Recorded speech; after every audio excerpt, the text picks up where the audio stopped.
My name is Zach Arnold. I'm a Hollywood film and television editor, a documentary director, father of two, and creator of Optimize Yourself. Since beginning my career, I have battled attention issues, anxiety, and creative burnout more times than I can keep track of. Back in 2005, after almost losing the battle with suicidal depression, I decided that I no longer wanted to sacrifice myself for the sake of my career. I was done barely surviving. I wanted to thrive. Since then, I have obsessively searched for every possible way to optimize my own creative performance. My journey is far from complete, but I have now made it my mission to shorten your learning curve so you can forge your own path to greatness without having to sacrifice balance in the process. Now it's time to start designing the optimized version of you.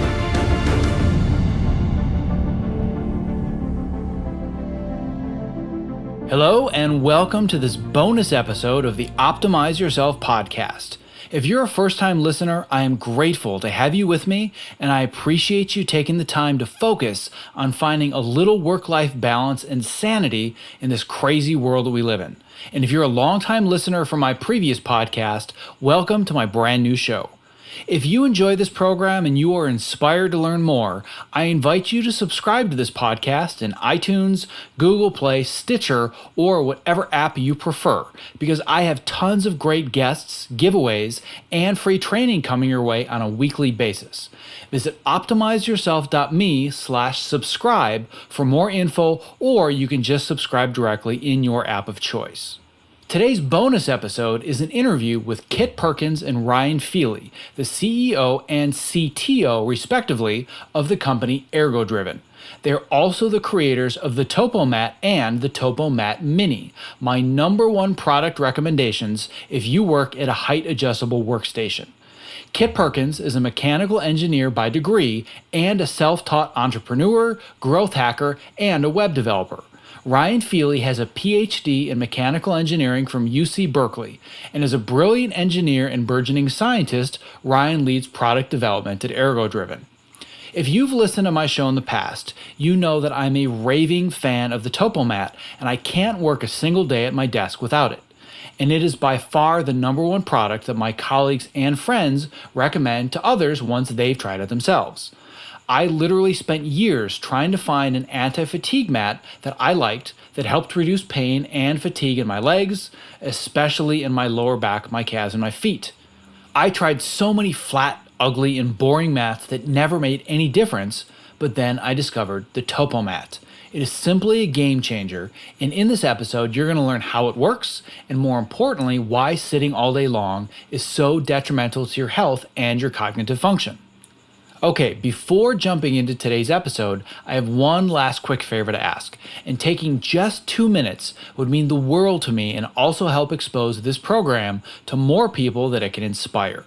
As my longtime listeners know, my previous podcast, Fitness and Post, had over 100 5-star reviews in iTunes, but now that I've renamed the show, I am back to 0. Thank you very much, Apple. It took me 3 years to earn those 100 5-star reviews, but my goal is to get this new show up to 100 5-star reviews in the next 3 months. And with your help, I know that we can do it together. If you leave an honest review of the show on iTunes, and I heavily stress the word honest, you will be eligible to win either the Topo Mat or the Topo Mini, which are discussed in this episode, a human charger device, or a private 1-hour coaching session via Skype with yours truly. I'm going to be giving away these prizes for the months of September, October, and November, so your one review gives you 3 chances to win. And if you don't win for 1 month, your entries carry over to the next month until the giveaways are complete. To leave your honest review and register for the contest, just visit optimizeyourself.me/review. And thank you so much in advance for your support. And now, without further ado, my interview with Kit Perkins and Ryan Feeley of ErgoDriven. To access the show notes for this episode and to purchase your Topo or your Topo Mini, please visit optimizeyourself.me/topo. That's TOPO. So I'm here today with Kit Perkins and Ryan Feeley, and these guys are the brainchildren behind the product that I'm literally standing on right now, which is my brand new anti-fatigue mat called the Topo Mat. So welcome, guys. I'm really, really excited to have you on the show. Thanks, Zach. I am also standing on a Topo Mat right now, although mine is not quite brand new. A few mechanical testing samples have been removed from various locations, so I'm a little jealous of you right now. Yeah, so mine is literally brand spanking new. I've probably had it for no more than 2 weeks. And for those that don't know, I will have a picture in the show notes. I'll have a link to the site in the show notes. I actually have a special link for Fitness and Post users, which is just fitnessandpost.com/topo, Topo, where you can learn everything about it. But this is kind of like an anti-fatigue mat on steroids. I really want to talk about kind of the genesis of it, where the idea for this came from, because it's not just another mat. Because a question that I get from people a lot is they say, hey, I've decided I'm going to take your lead and I want to stand all day long. What should I stand on? And I'll first say, well, standing all day really isn't the answer either. And we'll go into some of that a little bit later. But I say an anti-fatigue mat is kind of an anti-fatigue mat. It's just something cushy that's under your feet and it's flat and it's easier than standing on concrete or a hard surface, but I've never found something that I really liked. And then I found this product and it's like the skies opened up and the angels started singing. So I've been recommending this to anybody that asks. So what I want to start with is just understanding the background that you two have, because I'm really a geek in personal development and learning about how the body works and biomechanics, but I have no formal training, but you guys do. So I want to kind of go back a little bit. Just tell me a little bit about yourselves, what kind of formal background you have in either engineering or biomechanics, and then where the idea for this product came from. Yeah, so in terms of formal training, we're both mechanical engineers by degree. Ryan took that all the way through to a PhD, so he's got me beat there big time. But yeah, so that's sort of where our system started, viewing the body as a machine more than a lot of other people do, I think. First through diet, I sort of fell into the paleo sphere a little bit, dragged Ryan along down with me there. And so the combination of those two things, there's lots of really interesting biomechanics insights you can draw from, the combination of thinking of your body as a machine or a mechanism, plus, sort of viewed through the lens of, what are we evolved to do? What environments did we evolve in?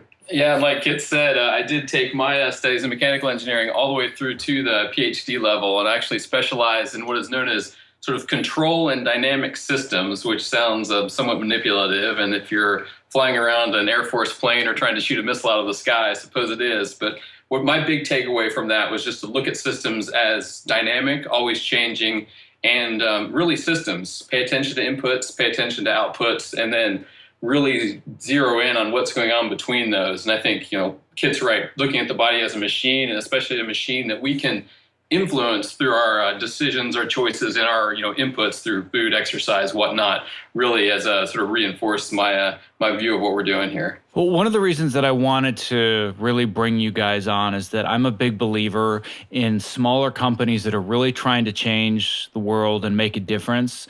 And if Office Max had suddenly come out with this brand new anti-fatigue mat, then I'm like, oh, wow, this is working so much better. I wouldn't have some guy from Office Max on my podcast because they're just trying to make a buck on a new product. But you guys, one thing that I really gravitated towards is that in the bio of your website, it basically said that you guys will sit around a campfire and geek out on biomechanics for hours. And that's when I said, these are guys that I want to talk to, because that's exactly the way that I am geeking out about all the different things that I talk about on the show and with colleagues.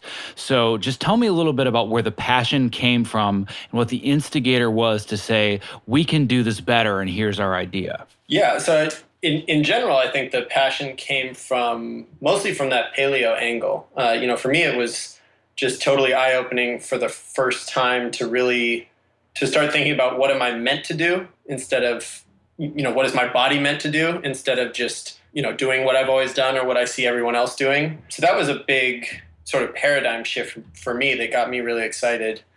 In terms of the specific idea of Topo, both Ryan and I really enjoy cliff jumping. That's a fun way to use your body to its fullest, I think.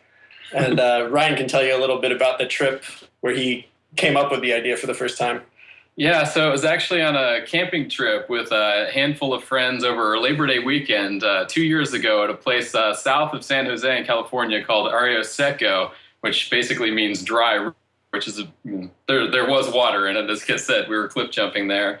But it was an interesting weekend. I actually had just left my previous job. Kit and I were both working together, and this was a last-minute trip. We'd planned it very, very much at the last minute. So they decided to send the guy who just quit his job out on a Wednesday just to secure a campsite of one of the 2 first-come, first-serve sites. So I had spent probably 72 hours alone with my pickup truck prior to this inspiration. So it was definitely one of those inspired by nature.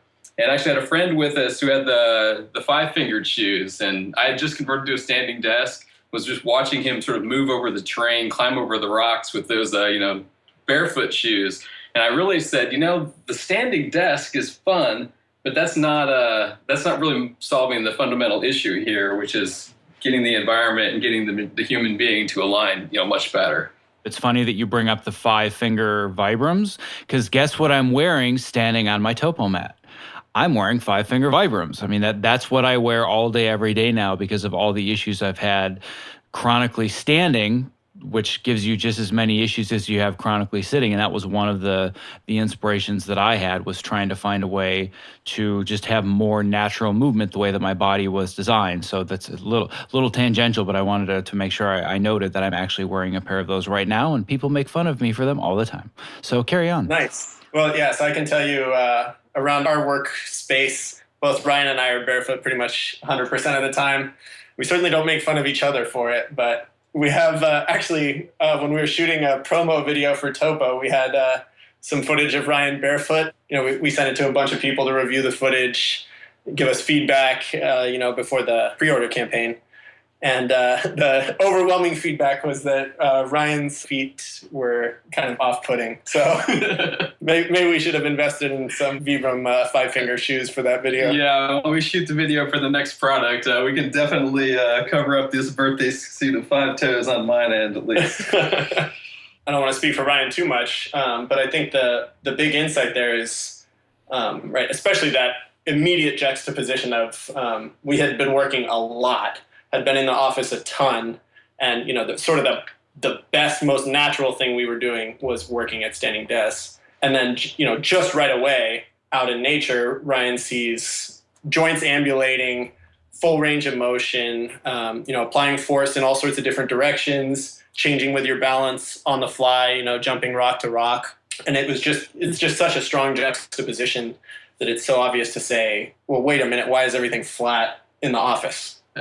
And so he, came to me with that idea and said, I feel like a standing desk shouldn't be flat. I feel like a standing desk should be driving movement, and that's probably going to result in you being healthier. So the next step was head to the research, see what the literature says about that, which, as your intuition would probably guess, the research is pretty strong that movement is a very good thing. Absolutely. And that, exploring your ranges of motion is a very good thing, and especially getting that calf pump for blood flow at a standing desk is really, really important. It's also more fun. It's definitely more fun.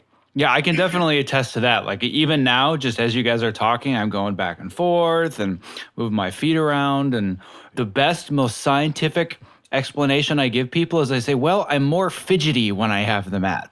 Which seems nice. Odd, but I know that is your goal. You want me to fidget more and move around more.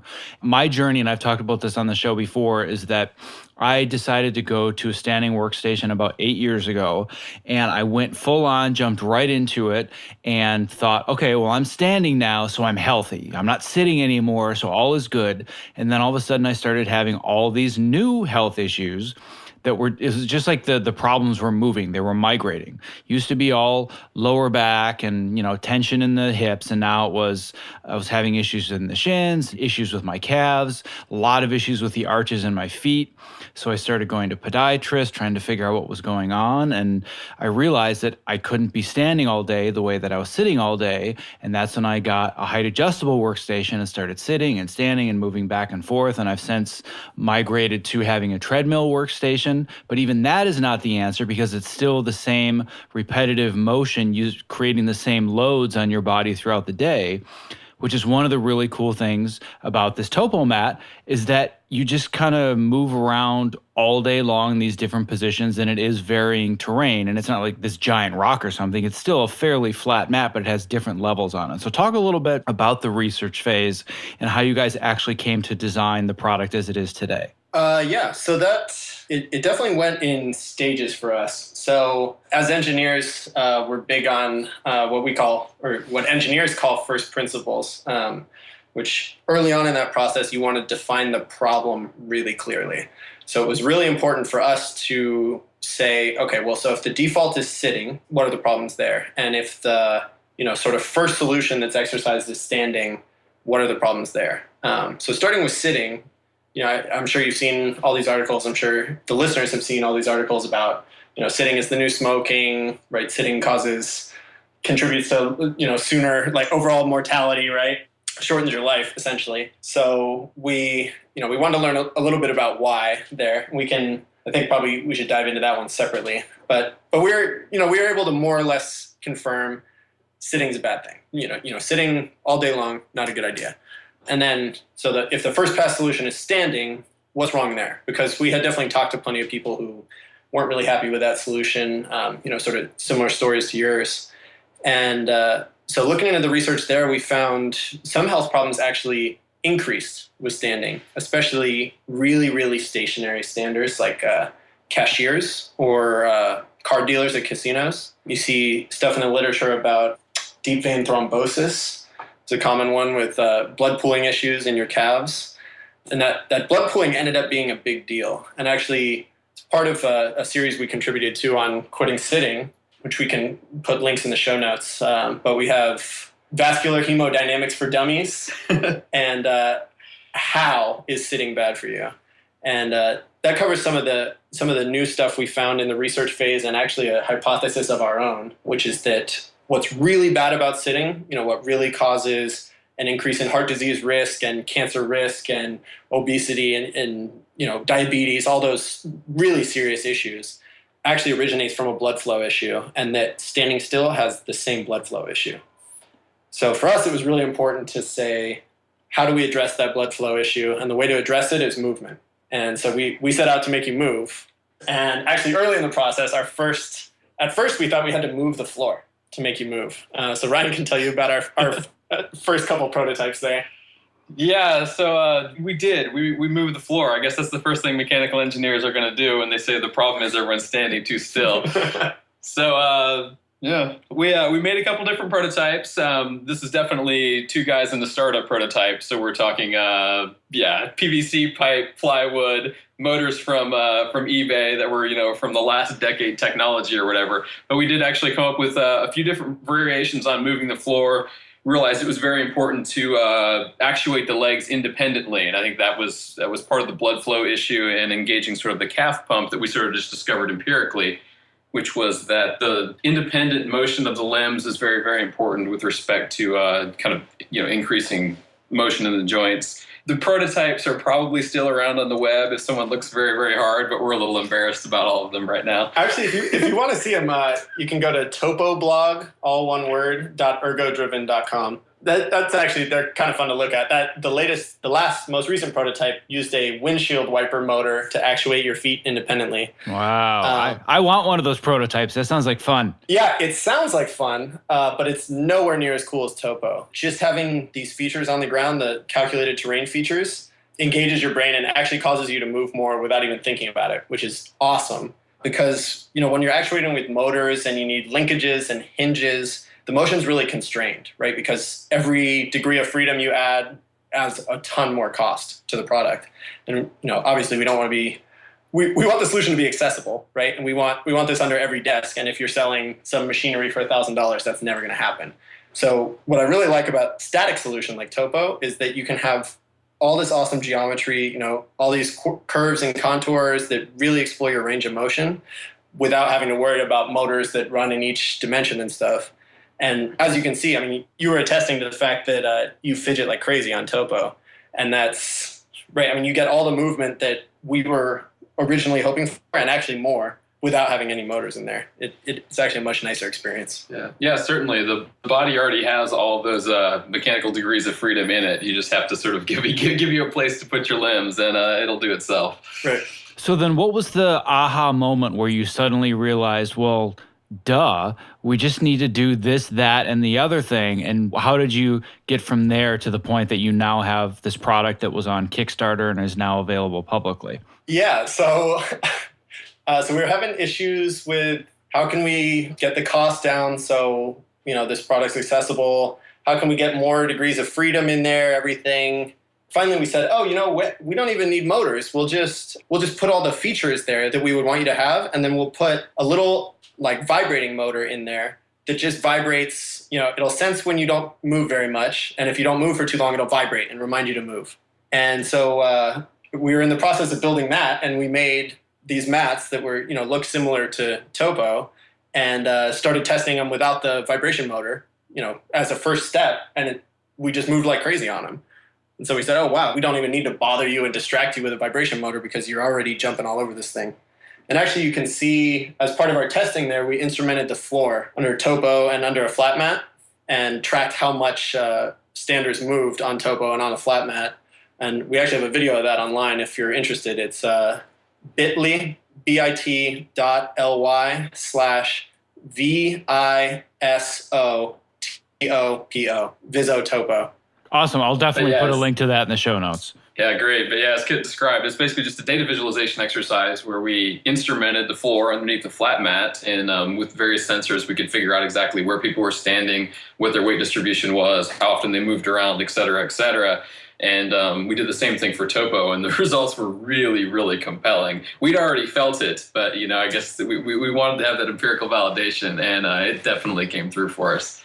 So what is it then? Because it sounds like you guys certainly know what you're talking about. You've done extensive research and testing. What is it about the mat that makes people move more? Because I know that when I was at a standing workstation, I would just be in the same position for, I don't know how long, maybe 20, 30 minutes at a time. And you're just not conscious of it because you're staring at a screen. You're expending all of your energy on your creative task and you're not thinking about your body. But then all of a sudden I'll realize I'm standing on one foot.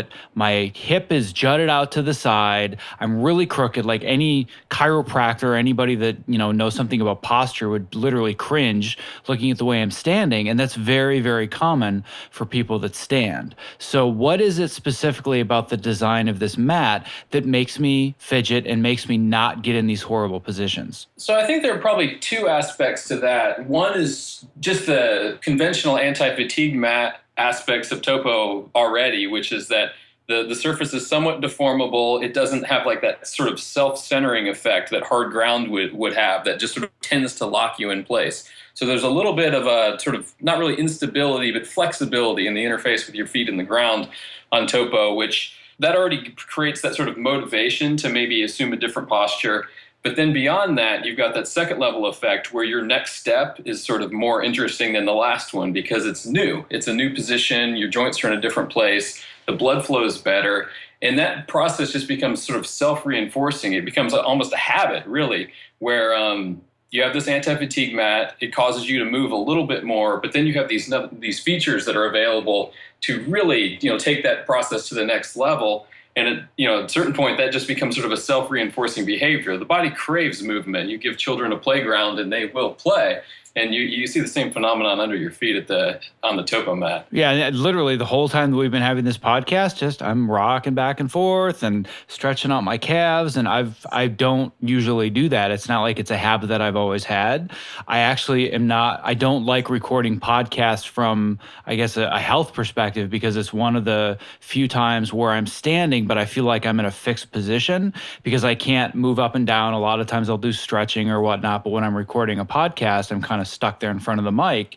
But now that I have this mat, I'm just moving around a whole lot more, which is giving me more of that circulation, and I just don't feel stuck. So I can attest to everything you're saying. I just have no idea why, but I'm really glad that I'm now understanding why, because the more people ask me about it, I can now give them more informed answers. So see, it makes a lot of sense now that you explain it to me. Nice. Yeah, and actually, I can speak to Ryan's sort of habit discussion there too, because I'm I've been using, variations of Topo for quite a while now. And that habit has definitely, like, I can't stand still anywhere anymore. When I'm not even, not Topo, I'll be at a party with friends or something and find myself, my feet exploring weird stuff around the corners of the room and everything, lunges randomly, stuff like that. It definitely does get sort of, rewires your brain a little bit back to a much more natural state, I think. Right. And that's kind of where I wanted to go to next a little bit. One thing I wanted to hit first, because I really want to go a little bit deeper into this idea of paleo movement, because anytime somebody hears paleo, they think, oh, well, you're eating sticks of butter and steak for breakfast every morning. And there's so much more to it than that. So I wanted to go into that. But the last thing I wanted to hit was going back to some of the testing that you had done on traditional mats, because a question that I get a lot is, well, what's the best mat? And people's rationale is always, what's the softest mat? What's the one that causes the least amount of pain to my feet and my legs? And I think the thing to really emphasize is there's no such thing if you're not moving, because the only way that you're going to alleviate those pains and those aches is by not chronically being in the same position. And it sounds like your mat does that. But did you test a lot of different mats, or did you just find that no matter if it was soft, hard, whatever, if it was flat, that was kind of the decisive factor that was causing movement or lack thereof? So we tested a variety of mats, and we looked through the research. This is a fairly well studied problem, because we do have workers and occupations that do require them to stand. The research really steers away from soft mats. It's kind of like they find even in seating, if you look at some of the ergonomics research in seating, where it's sort of that initial comfort, like I sit in and I go, is generally a red herring with respect to sort of long-term comfort. It when the mat's too soft, it basically distributes the pressure so much that it puts pressure on parts of the body that are just not normally load-bearing. So that creates a feeling of discomfort. At a certain point with soft mats, they also tend to just bottom out. So a person they place their foot, perhaps barefoot or shod, and they have this sense that the ground is squishy, but at the end of the day, they've compressed it down to where they're locked into place, just to the point that they would be if there was no mat there at all. We looked, across the research, basically did our own testing, and basically did various prototypes with different firmnesses and different stiffnesses, and it really reinforced what we found in the literature, which was that soft isn't always the way to go. And we actually went too hard, we went too soft, we moved all around, and with various sort of mechanical testing machines, we're able to quantify exactly what we wanted Topo to be. And at the production level, we've been able to achieve that. We've been really happy. Yeah, and that, hitting that sort of ideal mat feel, right, can work in any form factor. You can make a flat mat with that ideal feel.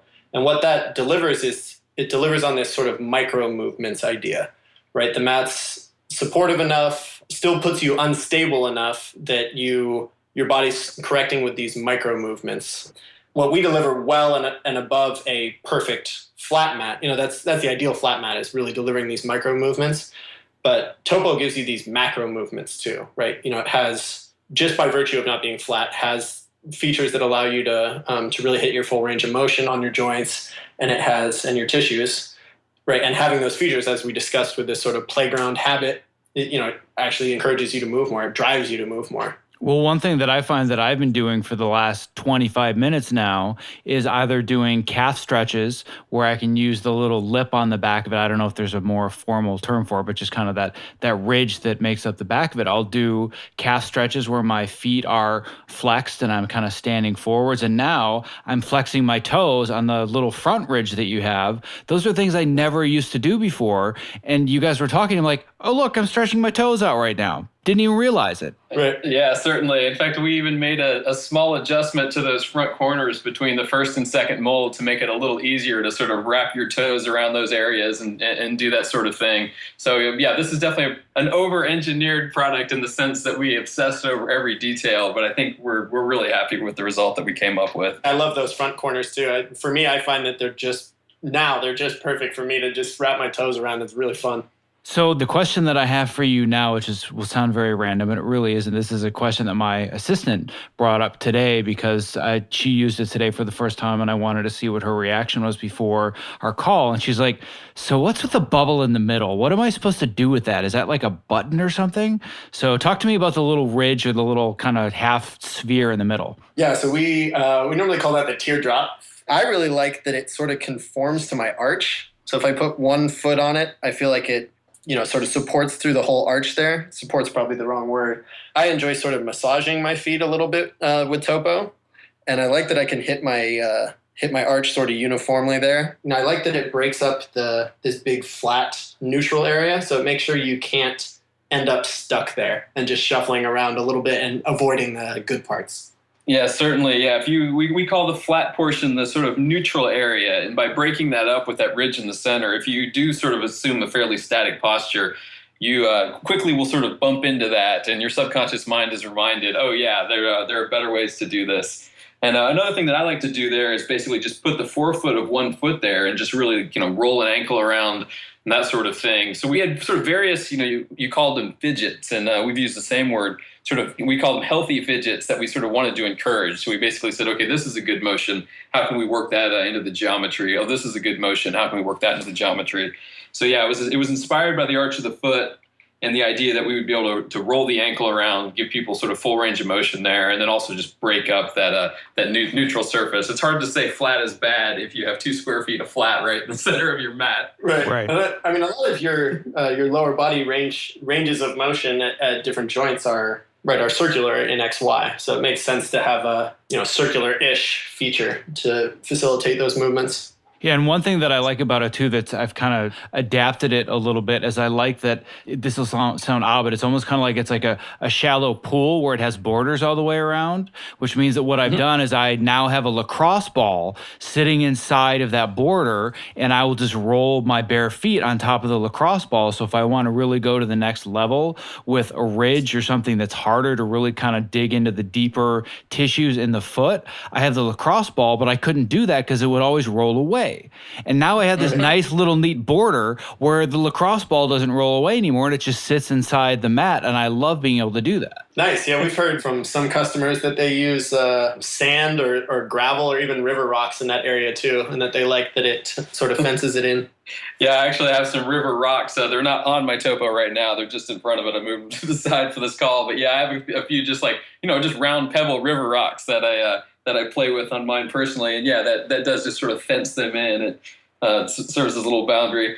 I'm not certain our warranty covers you using sand and gravel and various other things on the Topo Mat, but I can attest to no ill effects from river rocks thus far. Well, it's funny that you brought that up, because that literally was going to be my next question, was have you guys experimented with different textures? Because I know that one of the things that's really emphasized with the paleo idea of movement for the body is not being on flat surfaces. I'm a big fan of Katie Bowman and the work that she's done. She has a book that I recommend everybody read that I'll link to. It's called Move Your DNA. And it talks about how our bodies were not designed to have cushion under our feet and walk on flat surfaces all day long. So I was wondering if you guys had experimented with doing, thicker textures or rougher textures just to enable that. But at the end of the day, like one thing I've thought about doing is going out and getting some rocks and just putting them inside that border. And it sounds like I'm not crazy for thinking that. Yeah, I don't think you're crazy either. So we've talked a lot about textures. We've played around with a lot of different textured things. I've found for me that it sort of has like a novelty to it, in every connotation, right? That right away, it's like, oh, that's really fun. But if it's the same texture for a long time, it gets old and it's, ends up sort of feeling kind of gimmicky. So we're sort of ideating around, like a supplement to Topo, a clean supplement to Topo that would be, sort of removable. So you could so it wouldn't feel, if it does start to feel gimmicky, you can take it off for a few days. One of the ideas we had was, basically to do like a river rock type of thing, but maybe embedded in a sheet. And that sheet would just drop into that neutral area, fit with the features perfectly or whatever. So you might be able to like sort of put in a hard surface, that we done all the right testing on, so we're not going to destroy the surface or whatever with gravel from the backyard, but be able to drop that in as a sort of alternate texture, and then those features would of course fence it in. I don't think that's something a person's going to, especially someone who's sort of new to the standing desk ideas and new to some of these movement practices, is going to jump on. Oh, this anti-fatigue mat that's covered in rocks? Are you kidding me? So we want to meet people where they are, but we also want to push the boundaries. Yeah, of course. And it sounds basically like what you're talking about is like a keyboard skin, where somebody buys a generic keyboard, but they want a skin that has all the hotkeys, but then they want to replace it with another one. It sounds like what you're talking about is very similar. And I absolutely agree from a business perspective. You're not going to get a whole bunch of people that have just decided to transition to standing going, ooh, I want the river rock texture, and I want the sand texture, and I want the broken glass texture. Like, nobody's going to do that, but I can tell you have one customer right here. I would buy skins for this thing in an instant, and I would love playing with them and experimenting with them, but I know that it's probably not a high value item yet, but hopefully in a few years, once you get people on board, they're going to be like, ooh, I want more. I want to try new stuff. Nice. Yeah. And we definitely, we're all about the, people who really care about this stuff and who really, want to be elite and want to have the elite solution. So that's definitely something we're interested in providing.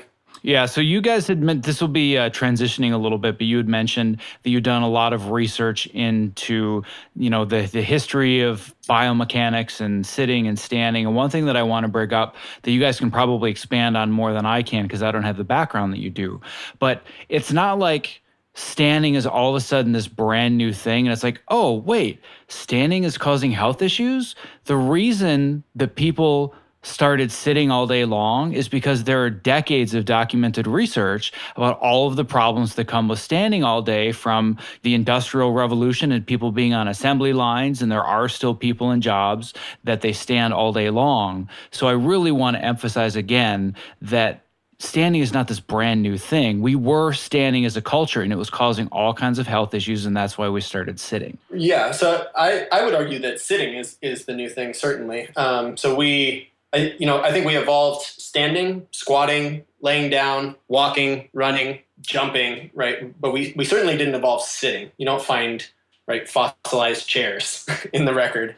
Except for thrones. There's actually a post on quitting sitting about that too. So you had said, standing's not this new thing. I totally agree with you. We evolved standing, certainly didn't evolve sitting.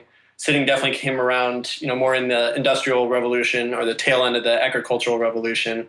Sitting was, a good temporary solution to the pain and fatigue that we had with the real issue, which was that we were, standing still, being still for large periods of our lives, of our working lives, when we first started working in factories. So we've gone through and we've talked about the physics and the biomechanics behind the mat and how it works, and that we now have a little bit better idea of why sitting is not necessarily the new smoking, but how really lack of movement is the new smoking, and just standing is not the answer. And now we have this mat. But what I want to talk about now is the next level that you guys provided for this product that I didn't expect at all, and that's the quitting sitting site. So explain to me a little bit about how when you get this mat, it's not just, hey, good luck with your standing mat. There's really more to it that explains to people in great detail, here's what you need to do to actually transition your life to more standing and more movement. Yeah, so actually, quitting sitting was providing that sit-stand transition plan before we were providing Topo, but it is absolutely a great complement. So sit-stand transition plan from quitting sitting, which is totally free. You can view it online, or I think get a PDF if you join the newsletter there. But as you alluded to earlier, you talked a little bit about your story switching to standing, and there's definitely a right and a wrong way to transition to standing. And that sit-stand transition plan makes sure that you're doing that the right way. So, Topo has been fantastic, gotten lots of people excited about standing for the first time, been that sort of final push, like click with your brain, like, okay, that makes sense, I'm going to do that. But, it's really important to us that you don't just drop it on the ground and try to stand for 15 hours straight on day one, right? Because you're definitely going to have some issues there with your body so maladapted. Certainly. Or stop sitting and just start standing even without a mat for 15 hours on end, like you said, with your sort of personal experience. But yeah, the site really came about from many, stories from people saying, yeah, I ditched the sitting thing. I was having these back problems. But, now my feet hurt and I don't even know what to do, but I got to work because I need a paycheck. So, we really wanted to basically break it down, put it in a situation where we could transition people's bodies, sort of naturally, gradually, put the right carrots in front of them so they would feel good about the process, feel good about what they were doing, that they were making good for themselves. We've posted regularly with various resources. And, we encourage people to not start with buying a standing desk. It's more the, cardboard box. Anytime YouTube makes you watch an ad, get out of your chair, roll your shoulders out. We basically want to take the 100-calorie snack pack approach. Now, how do you get somebody to eat more Oreos? Well, you tell them it's just 100 calories. Same thing for us, right? Okay, you see that YouTube commercial, just get out of your chair, sit back down. That's fine. You're going to feel better about yourself at the end of the day. So we really want to bring people in gradually. We don't want to create, biomechanical issues down the road or as part of that process. So we've done our best, and we're still working on it to put a lot of resources there. And we've gotten great feedback from people who've taken us up on that. So I'm really glad that you brought up the idea of the quote unquote cardboard box theory, because one thing that I'm finding from a lot of people that come to me is they're saying, I just don't want to invest $500 or $1,000 in a standing workstation or a height adjustable one. And first of all, that price to be able to transition is ridiculously low compared to where it was just 5 or 10 years ago.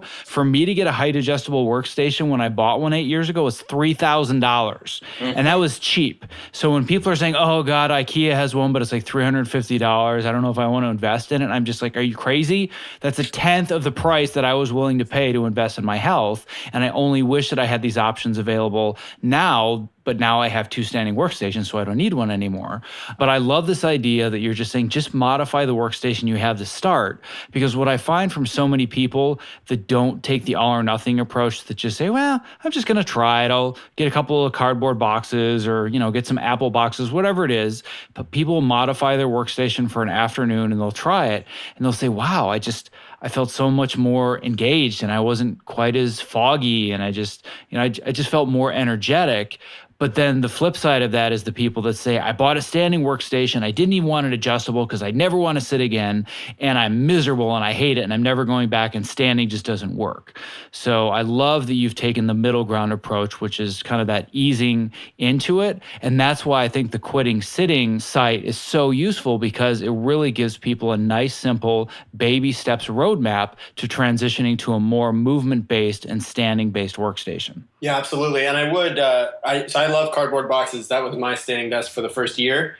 I would say it can make a big difference if you set it up at least kind of close to the right dimensions. So we also have a resource, ergodriven.com/standing-desk-calculator, that you just type in a few measurements from your body and it spits out exactly how to set up, your cardboard boxes or your desk. It actually gives you free plans for a DIY desk too.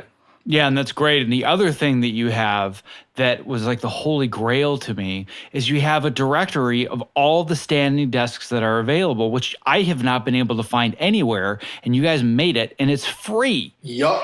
Yep. So I literally, when I found this mat and thought, oh, cool, another version of an anti-fatigue mat that maybe will work and maybe won't. And I got it, and I'm like, oh, this is awesome. I love the way this feels. But then I went, using your one-page getting started guide, I went to the site, and I'm like, holy crap, there's like a whole buttload of resources. And yes, that is my official word. There's a buttload of resources to take you so much further than just using a different type of mat under your feet, and really helping you change your mindset and your workstation. And one thing that I'm working on right now that I've been public about with my listeners is I'm building an entire program that helps people build more healthy habits into their day and create more movement in their day. Because the flawed mindset that we have in our culture is that movement and exercise are 2 totally separate things. And we're thinking to ourselves, well, I need to get out and I have to exercise. I have to run for 45 minutes a day, or I have to go to the gym and do squats and leg lifts, or I have to do P90X, but then they sit for 10 or 12 hours a day anyway. And it makes absolutely no difference positively for their health, because all of the negative detriments that are coming from being sedentary, whether you're standing or sitting, are still there. So I think that helping people understand that there is a transition to it and also building in the habits and the systems and the tools. There's so many different components to it that when people say, well, I don't know where to start. Like, do I get a standing desk? Do I sit? Do I get a mat? Like, do I get a treadmill? I don't even know what to do. There's not one answer. It's not do this, that, or the other thing. It's do this entire series of things. And over time, you will see the change happen. And that's what I'm literally building right now as a course to be able to do that. And I can assure you that both the Topo Mat and the Quitting Sitting program are going to be built right into that, because to me, they've now become integral steps in the process. Awesome. Yeah, that's great to hear. And that's a great thing to be working on. That totally agree. That's absolutely needed. Yeah, I love that approach. Just the baby steps, sort of, habit form from the ground level. Start with, energy, mood, lower stress. People, nobody exercises because they want to live forever. They may say they do, but it's a bad motivator. But if you're focusing on, you're going to feel better, you're going to have more energy, you're going to be more in control, you're going to get more out of your work. You're going to look sexier. All right, that's a good motivator. That's a big one. That was the biggest one for most people. Yeah, and the science has really proven definitively that if you tell people, well, if you do X, Y, or Z, you're going to add years to your life and this or that or the other thing, you're like, yeah, okay, whatever. But if you tell people, tomorrow you're going to feel better, or in a month you're going to look sexier and you're going to have more dates or whatever it is, then people start to listen. And that's really the immediate feedback you get with this mat. It's not like, well, if you use the mat every day for 6 months, your pain will go away. It's like if you use the mat for an hour, you're going to be like, whoa, wait a second. This is kind of fun. I'm moving around more and my IT band isn't quite as tight. And hey, my calves are starting to open up a little bit. And it's really almost instantaneous that the change starts to happen, which is why I'm so excited about having discovered this. Oh, yeah. No, it's especially like early in our beta testing phase, we were driving all over the place, trying to get people to test them out at companies near us and everything. Whenever we could get in the door, anytime we got somebody standing on one, it was, you could see within a minute, normally they're smiling. The whole time they're talking to you about it, they're switching up their stance already, just that fast. Which we get that question a lot. What's the best? I've been standing forever. I have all my, all that part handled. How do I start using Topo? Just stand on it. Just, does its magic. It's pretty awesome. Yeah, and that was really one of the cool things for me. And I had the same question that everybody else does as I opened the box up and I looked at it and I said, I don't know which one is the front, which one is the back. So you show very clearly on the mat which is which. And then the next question is, so how do I use this thing? And basically your directions are step 1, stand. Step 2, that's it. Just stand. Like you're done. And then all of a sudden you're like, oh, I get it now, right? It's because like you said, your body, it's just in your brain, it's just instinctually wanting to move, because our evolution over hundreds of thousands and millions of years is that we weren't sedentary. We didn't sit all day. We didn't stand all day. We were constantly moving for survival. And it's only in, like the last 100 or so years that we've been fixed in these tight positions in these small quarters.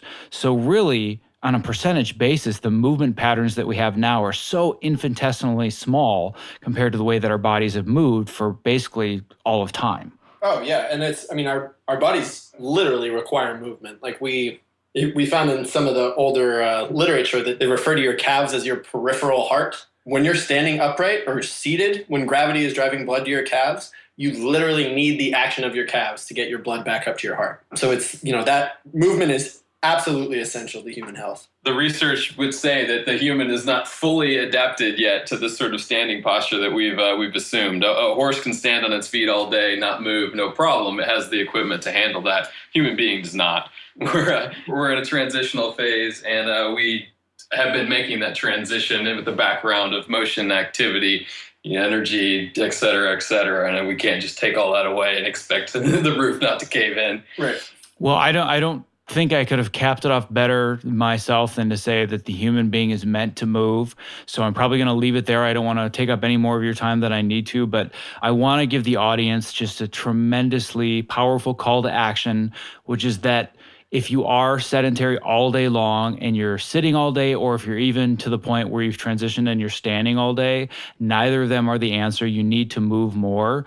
And I don't emphatically recommend products that often, but this one will go into my emphatically recommend category. So if you're listening and you're thinking, oh, wow, this sounds like fun, or I want to try it out, just go to fitnessandpost.com/topo, TOPO, and all the information will be there. And I would be very surprised if somebody got it and then emailed me and said, oh, I can't believe you recommended this product. It's been such a tremendous difference for me. And I am constantly experimenting, buying things, half of which work, half of which don't. But the more that I do it, the smarter I get about knowing what's going to work and what isn't up front.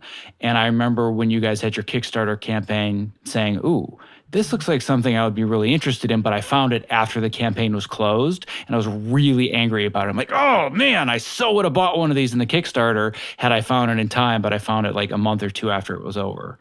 Yeah, we have a really totally lenient return policy, which we don't really get any returns, so haven't had to use it. But certainly really want to hear everybody's feedback and everything too. So absolutely don't hesitate to let us know. Write in, tell us how much you love it, everything. Yeah, we want you to love it. We don't want you to buy it and go away. So tell us about it. If you don't love it, we're going to fix it for you. And it feels great to hear a ringing endorsement like that. It really does. So we're just, so thrilled that we could make this happen, that we had the backers from the Kickstarter, that we're able to get the ball rolling for us. We feel like we're in a really good place and we're moving on, getting better and better every day. Cool. Well, I'm glad that I could give you guys an hour-long free advertisement of me jumping up and down and fidgeting and saying how much that I really, really love this product. And I hope that it inspires other people listening to decide to make that baby step transition and start to find more movement in their lives. So on that note, I will let you guys have a good evening and go back to designing cool stuff and continuing to fidget. Thanks for having us. It was a blast. Thank you for listening to this bonus episode of the Optimize Yourself podcast. To access the various links and resources mentioned in this episode, please visit optimizeyourself.me/topo. That's TOPO. Also, as a final quick reminder, you could win a Topo Mat, Topo Mini, human charger device, or even a 1-hour coaching session via Skype with yours truly. All it takes to win is 2 minutes to leave an honest review of the show on iTunes to be eligible for prizes throughout the months of September, October, and November. Visit optimizeyourself.me/review for more instructions and to register your review. You can also check back at the same page at the beginning of each month to see if you're a winner. Thank you for listening. Be well.